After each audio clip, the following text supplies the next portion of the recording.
Before we get to this video, if you struggle with being addicted to your phone and want to actually learn how to use social media in a productive way, I have a free community with a full course on how to beat your phone addiction with a full support system and a lot of other people like you who are trying to spend less time on technology. There's a free community that you can join right now, linked in the description.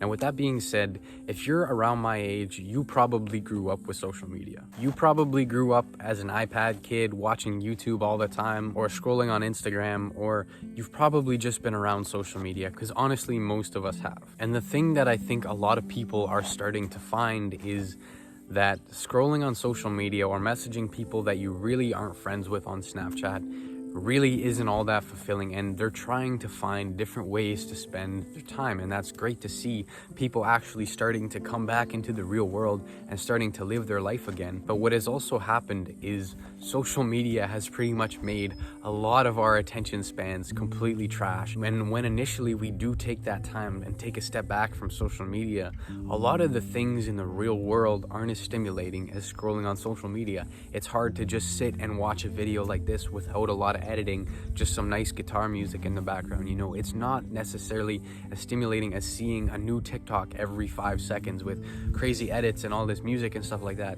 And our brain isn't just used to just sitting in silence or just sitting here in nature or just sitting on focusing on one thing for a long time. And it can be hard to actually start to improve at the things that you want to, because we're so drawn to things that are stimulating. And when it takes some time and it takes some effort to do something hard, it can be kind of hard to recover from the damage that social media has done. And the thing is, it's not necessarily all bad, because if you've spent any time on social media, it can honestly be kind of a blessing in terms if you want to get into posting content on social media. You know what things do well, and you have a good sense for what things do well and what can get you more of an audience. But in terms of doing so, if creation is what you want to do, you need to really take a step back from your consumption and take a step back from just scrolling 6 hours every day. Because if you have something that you want to do, you need to be willing to spend time on that. So how do you repair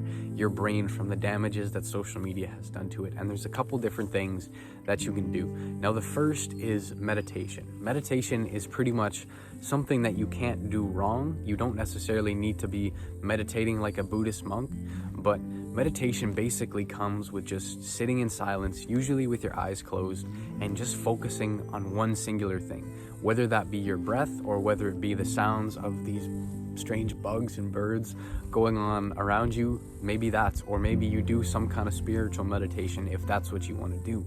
Whatever it is, it just naturally allows you to come back to the present moment and focus on one thing at a time, which is what social media teaches our brain not to do. It teaches us to focus on multiple things all at once, because we're scrolling, then we see messages, go over there, check the messages, go back and scroll, or scroll while we're waiting for someone to message us. And then our other apps are giving us notifications. Our mind is going everywhere. Maybe we're listening to music in the background. As you can see, I just jumped from place to place to place, and it was probably easier for you to follow what I was just talking about than actually explaining one concept all in the same time frame, because that's what social media has trained our brain to do. So meditation allows you just to focus on one thing at once, and it also allows you to get into the present moment, which I like to call being in a flow state, or what athletes would call the zone, where time just kind of passes by, right? You're not really focused on you're not really focused on the time that's passing by.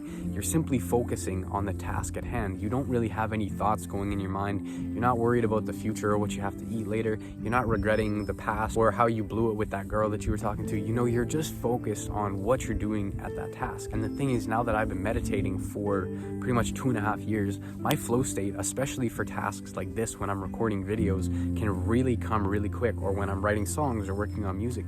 As soon as I turn on this camera, the ideas just start flowing, and for however long I record for, I'm in that flow state. I'm not really thinking, I'm just focused on what I'm doing, and the ideas kind of just flow out. And that's what meditation allows you to do.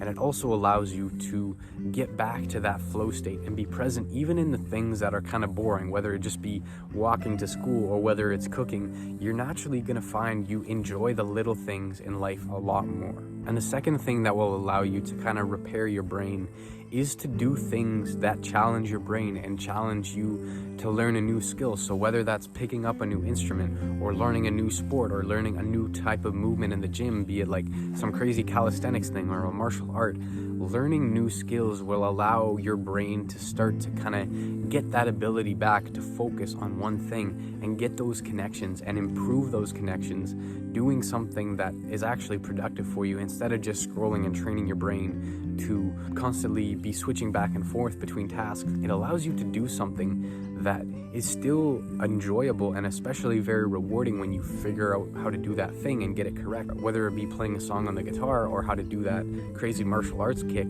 Once you're doing that and once you're focusing, it gives you one thing to focus on. It gives you a goal, and it allows your brain to get away from focusing on a bunch of different things all at once. Because even though it may not seem like it, whenever we're doing something, we're always learning. We're always learning a new skill, even if that thing isn't something that's necessarily productive for us in the sense of what we actually want to accomplish. When we're scrolling on social media, we're training our brain to be stimulated very quickly and to have all these things going on at once. When we're playing a video game, we're training our brain to be stimulated by all these things that are going on at once. We're training our brain to do these bad habits better. But once you get away from that and can replace that with something that's actually healthy, you're going to take that connection and you're going to take that skill that's actually good at scrolling on social media and over time start to convert it to something that's actually productive, and you can start to enjoy the little things in life that will come from this. And what you'll find when you start to take a step back from stimulation and a lot of these bad habits is you kind of just start to just enjoy life like you did when you were a kid again. You'll find you smile more. You appreciate like sheep over there who are just kind of like eating the grass. You just enjoy like wholesome little moments like that. You just smile more. You're just genuinely happier, and that's kind of all we want in life, pretty much. We just want to have an enjoyable experience, and being able to take back control of your life is a really good step in the right direction. Now, with that being said, if you don't know already, my name is Colby Wallace. I'm an 18-year-old artist from Canada,